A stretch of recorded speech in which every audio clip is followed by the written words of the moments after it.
se llama El método de gracia por George Whitefield, condensado y adaptado al español moderno por el doctor R.L. Jaimers.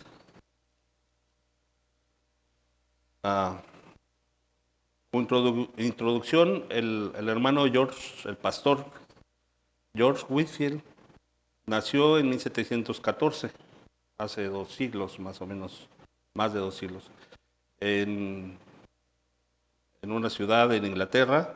Él era hijo del dueño de una taberna, de un bar, si no conocemos la palabra, de un bar. En dicho ambiente George tuvo muy poca influencia cristiana cuando niño, pero tenía habilidades admirables en la escuela. Él asistió a la Universidad de Oxford, donde se hizo amigo de John y Charles Wesley, y se hizo parte del grupo de oración y estudio bíblico de ellos. ¿Les suena Wesley? Hay sus himnarios, hay unas letritas abajo y creo que son unos de ellos. Experimentó la conversión cuando era estudiante en Oxford, pero después fue ordenado en la iglesia de Inglaterra. La predicación de él sobre la necesidad absoluta del nuevo nacimiento tuvo como resultado que se le cerraran las puertas de las iglesias, ya que pastores carnales temían que los sermones de él tocante a la necesidad del nuevo nacimiento enojaran a sus feligreses. Así, él fue forzado a salir de las iglesias a predicar en campos al aire libre, por lo cual él se volvió famoso. Whitefield viajó a América en 1738 y fundó un orfanato. Después viajaba por todas las colonias de América y en Inglaterra predicando y recogiendo fondos para mantener a los huérfanos.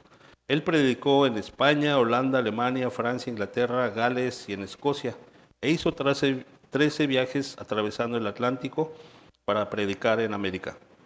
Él era amigo cercano de Benjamin Franklin, de Jonathan Edwards y de John Wesley, y fue uno de los que convencieron a John Wesley a predicar al aire libre, como él lo hacía. Benjamin Franklin una vez calculó que la audiencia a la que Whitefield predicaba era de 30,000 personas.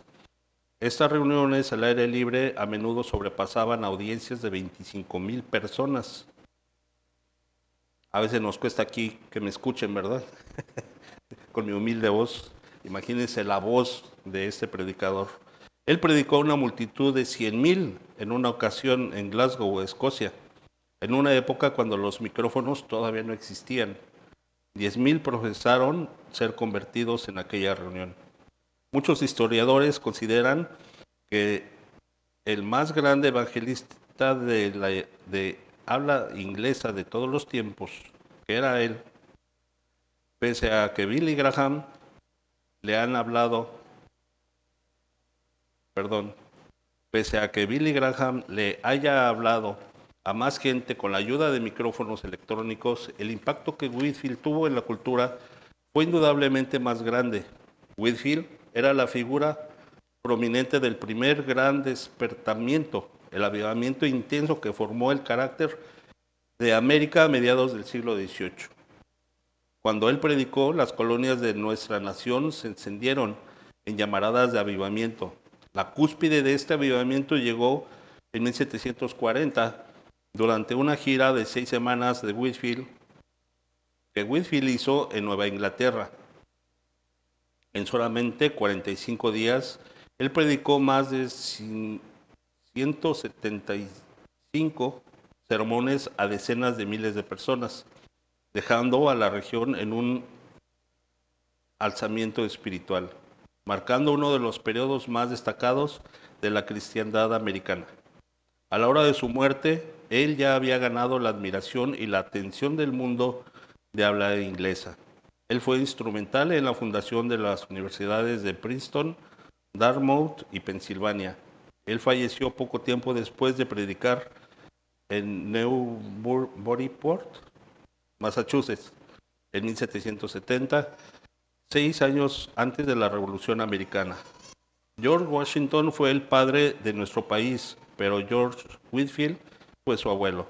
El siguiente sermón de Whitefield está dado en inglés, traducido al español moderno, en su sermón, es su sermón, pero he modificado las palabras para hacerlas más fácil de entender en nuestro día.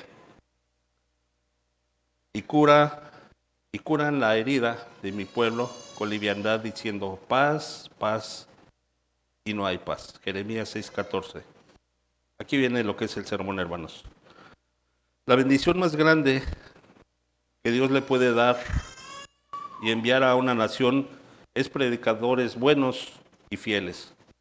Pero la maldición más grande que Dios le puede enviar a cualquier nación es dejar que las iglesias sean guiadas por predicadores perdidos que solamente están preocupados por hacer dinero. Pero en cada era ha habido predicadores falsos que dan sermones suavizantes. Hay muchos ministros así que corrompen y tuercen la Biblia para engañar a la gente. Así era en el día de Jeremías, y Jeremías hablaba en contra de ellos en obediencia a Dios. Él abría su boca y predicaba contra estos predicadores carnales. Si lees su libro, verás que nadie más hablaba más fuertemente contra los falsos predicadores que Jeremías. Él habló severamente contra ellos en el capítulo que contiene nuestro texto. Y curan la herida de mi pueblo con liviandad, diciendo paz, paz, y no hay paz. Jeremías dice que ellos solamente predican por dinero. En el verso 13, Jeremías dice, porque desde el más chico de ellos hasta el más grande, cada uno sigue la avaricia. Y desde el profeta hasta el sacerdote, todos son engañadores. Son codiciosos y predican falsamente. En nuestro texto, Jeremías muestra una de las maneras en que ellos predican falsamente. El profeta muestra el modo engañoso en que ellos tratan con las almas perdidas, que es el texto que estamos estudiando. Y curan la herida de mi pueblo con liviandad, diciendo paz, paz, y no hay paz. Dios tuvo que decirle a Jeremías que le advirtiera a la gente, que le advirtiera de una guerra que vendría. Dios quería que él le dijera a ellos que sus casas serían destruidas, que la guerra vendría. Jeremías dio un mensaje fuerte. Debería haber aterrorizado a mucha gente y llevarlos al punto del arrepentimiento. Pero los profetas carnales y los sacerdotes andaban dando falso consuelo a la gente. Ellos dijeron que Jeremías era solamente un fanático loco. Ellos dijeron que no habría guerra. Ellos le dijeron a la gente que habría paz cuando Jeremías había dicho que no la habría. Las palabras del texto se refieren primeramente a la paz externa, pero tienen referencia también a la interna, al alma. También creo que se refiere a los falsos predicadores que le dicen a la gente que es buena lo suficiente, aunque no son renacidas. A la gente no convertida le encanta este tipo de predicación. El corazón humano es tan malo y engañoso. Dios sabe cuán traicionero es el corazón del hombre. Muchos de ustedes dicen tener paz en su corazón cuando no hay paz verdadera. Muchos de ustedes piensan que son cristianos, pero no lo son. El diablo es quien te ha dado una esperanza falsa. Dios no te ha dado esa paz. No es la paz que sobrepasa todo entendimiento. La paz que tienes es una paz falsa. Es muy importante que sepas si tienes paz verdadera o no. Todos quieren paz. La paz es una gran bendición. Por eso debo decirte cómo hallar la paz verdadera con Dios. Tengo que ser libre de tu sangre. Debo declararte el consejo entero de Dios, perdón.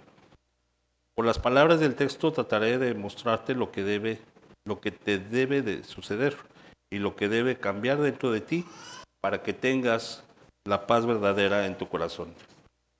Primero, antes de todo, tener paz con Dios se te debe hacer, se te debe hacer ver, sentir, llorar y pensar por tus verdaderos pecados contra la ley de Dios.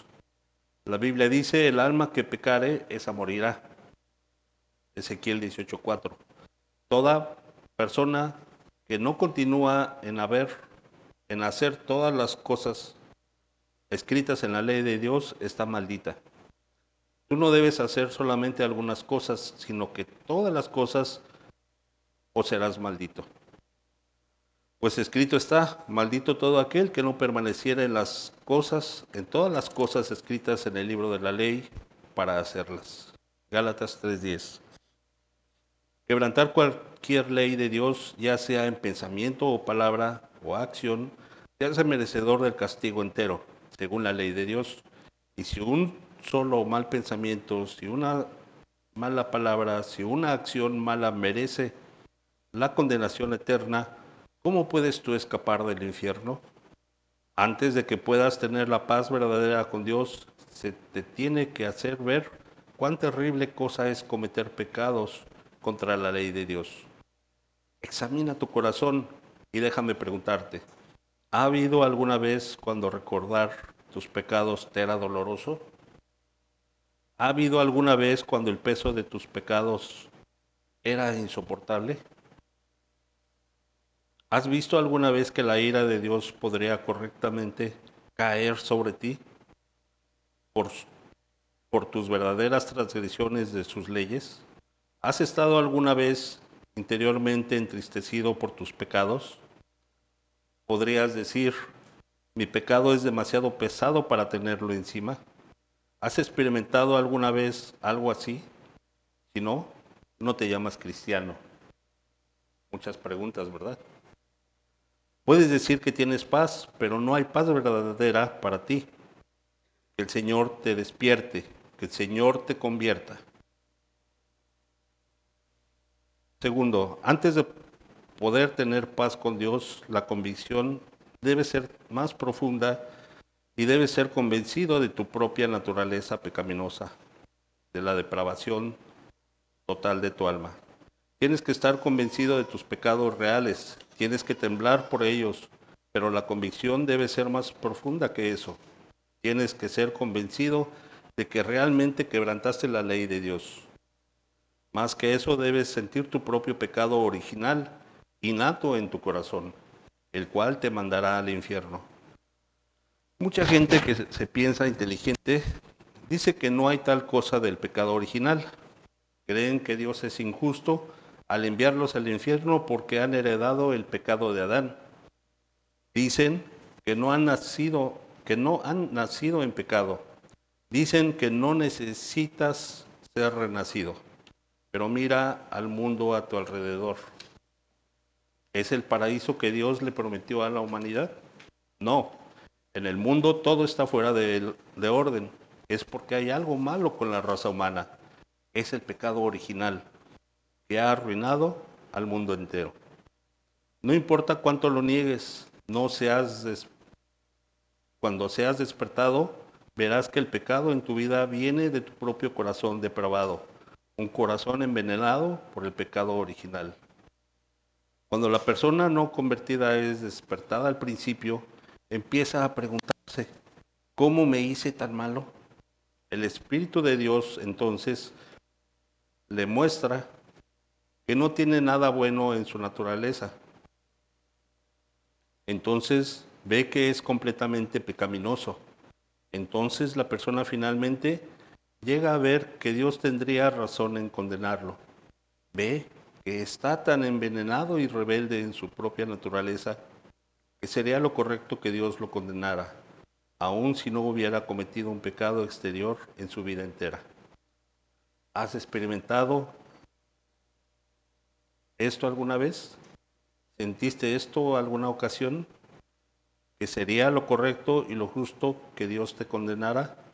¿Estuviste de acuerdo alguna vez en que por tu misma naturaleza eres hijo de la ira? Efesios 2:3. Si alguna vez fuiste verdaderamente renacido, habrías sentido esto. Y si jamás has sentido el peso del pecado original, no te proclames cristiano. El pecado original es el peso más grande de un converso verdadero. El hombre que es realmente renacido Está entristecido por su pecado original y por su naturaleza envenenada. Una persona verdaderamente convertida a menudo clama: oh, ¿quién me librará de este cuerpo de muerte, de la corrupción de mi corazón? Romanos 7:24. Esto es lo que más le molesta a la persona despierta, su corazón de pecado. Si tú nunca has estado consciente de esta corrupción interior en tu naturaleza, no hay modo que puedas hallar paz verdadera en tu corazón. Tercero, antes de poder tener paz verdadera con Dios, tú tienes que ser atribulado no solamente por los pecados en tu vida y los pecados en tu naturaleza, sino también por los pecados de tus mejores decisiones cometidos y tu supuesta vida cristiana. Amigo, ¿hay en tu religión, qué hay en tu religión que te aprobará delante de Dios? Estás injustificado, no convertido por tu propia naturaleza. Te mereces ser condenado en el infierno 10 veces por tus pecados externos. ¿Qué bien te harán tus creencias religiosas? No puedes hacer nada bueno si no eres convertido. Y los que viven según la carne no pueden agradar a Dios. Romanos 8:8. Es imposible que una persona no convertida haga algo para la gloria de Dios. Aún después de que aún después de que somos convertidos, somos renovados solamente en parte. El pecado interno continúa en nosotros. Todavía hay una mezcla de corrupción en cada una de nuestras tareas, así que después de ser convertidos, si Jesucristo nos aceptara según nuestras buenas obras, nuestras obras no nos condenarían. Ni siquiera podemos orar sin que haya algo de pecado allí, algún egoísmo, pereza, imperfección moral de alguna clase. No sé lo que pienses, pero yo no puedo orar sin pecar. No puedo predicarte sin pecar. No puedo hacer nada sin pecado. Mi arrepentimiento necesita arrepentimiento. Y mis lágrimas necesitan ser lavadas en la sangre preciosa de mi amado Redentor, Jesucristo. Nuestras mejores resoluciones, nuestras mejores tareas, nuestra mejor religión, nuestras mejores decisiones son solamente muchos. Nuestras tareas religiosas están llenas de pecado. Antes de tener paz en tu corazón, tienes que estar harto no solamente de tu pecado original y de tus pecados exteriores, sino que debes estar harto de tus propias justicias y tareas religiosas.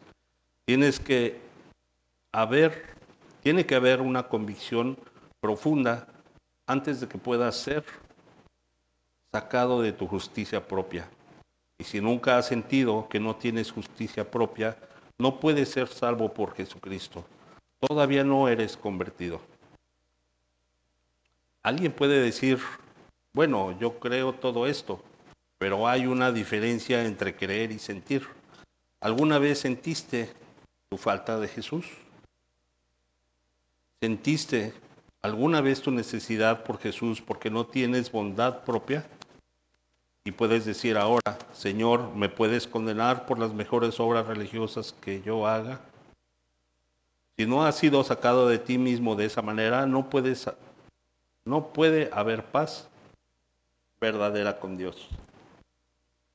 Cuarto, antes de poder tener paz con Dios, hay un pecado en particular que debes atribularte mucho.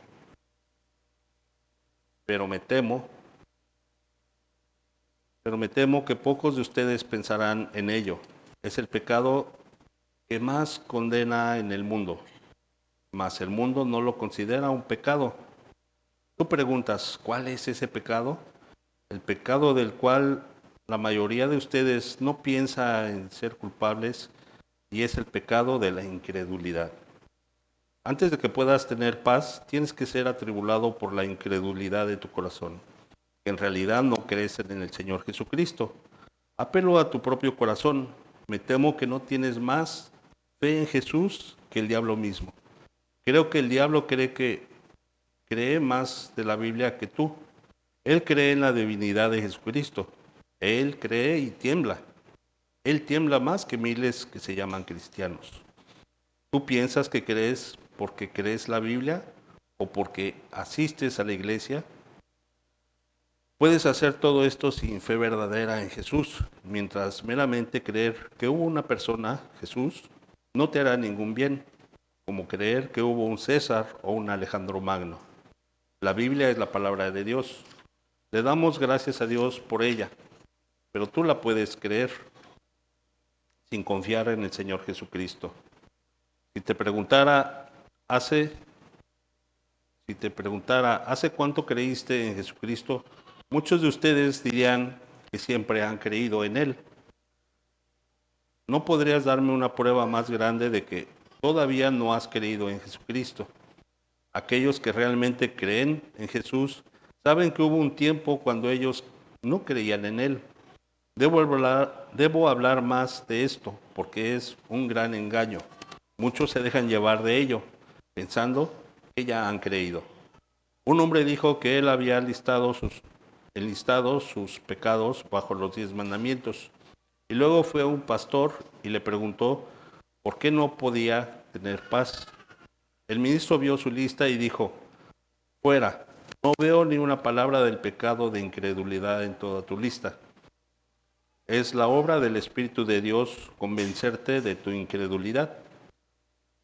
¿De qué no tienes fe? Jesucristo dijo respecto al Espíritu Santo. Él convencerá al mundo de pecado por cuanto no creen en mí. Perdón, Él está parafraseando Juan 16, 8, 9. Él convencerá al mundo de pecado, por cuanto no creen en mí. Ahora, queridos amigos, ¿te mostró Dios alguna vez que no tenías fe en Jesús? ¿Se te hizo alguna vez entristecerte en dolor por tu corazón duro de incredulidad? ¿Alguna vez oraste, Señor, ayúdame a confiar en Jesús?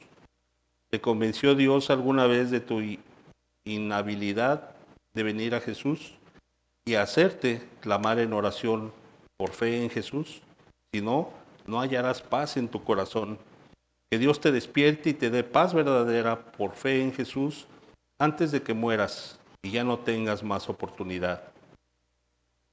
Quinto, antes de poder tener paz con Dios, debes confiar plenamente en la justicia de Jesús.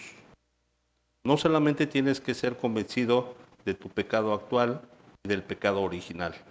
Los pecados de tu justicia propia y el pecado de incredulidad, sino que también tienes que ser capacitado para confiar en la justicia perfecta del Señor Jesucristo. Tienes que agarrar la justicia de Jesús. Tienes que agarrar la justicia de Jesús. Entonces tendrás paz, dijo Jesús. Venid a mí, todos los que estáis trabajados y cargados, y yo os haré descansar. Mateo 11, 28.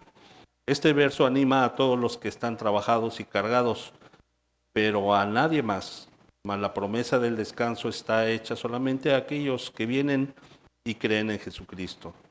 Antes de que puedas tener paz con Dios, tienes que ser justificado por fe en nuestro Señor Jesucristo. Debes tener a Jesús mismo para que su justicia se haga tu justicia. Querido amigo, ¿estuviste un día casado con Jesús? ¿Se dio alguna vez Jesucristo mismo a ti? ¿Viniste a Jesús alguna vez por fe viviente? Yo ruego a Dios que Jesús venga y te hable la paz. Debes experimentar estas cosas para ser renacido.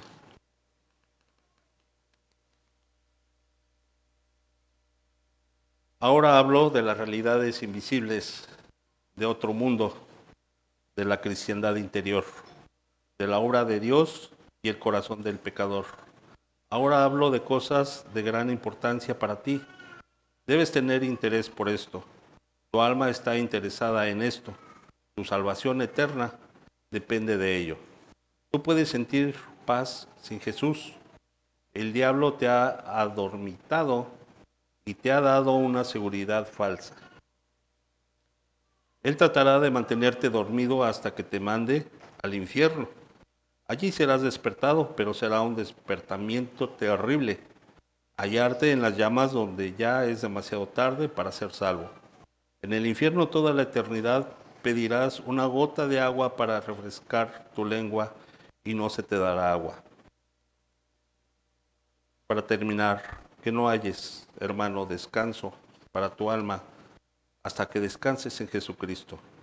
Mi propósito es traer pecadores perdidos al Salvador, o que Dios te traiga a Jesús, que el Espíritu Santo te convenza de que eres pecaminoso y te vuelva de tus caminos malvados a Jesucristo. Amén. Oremos.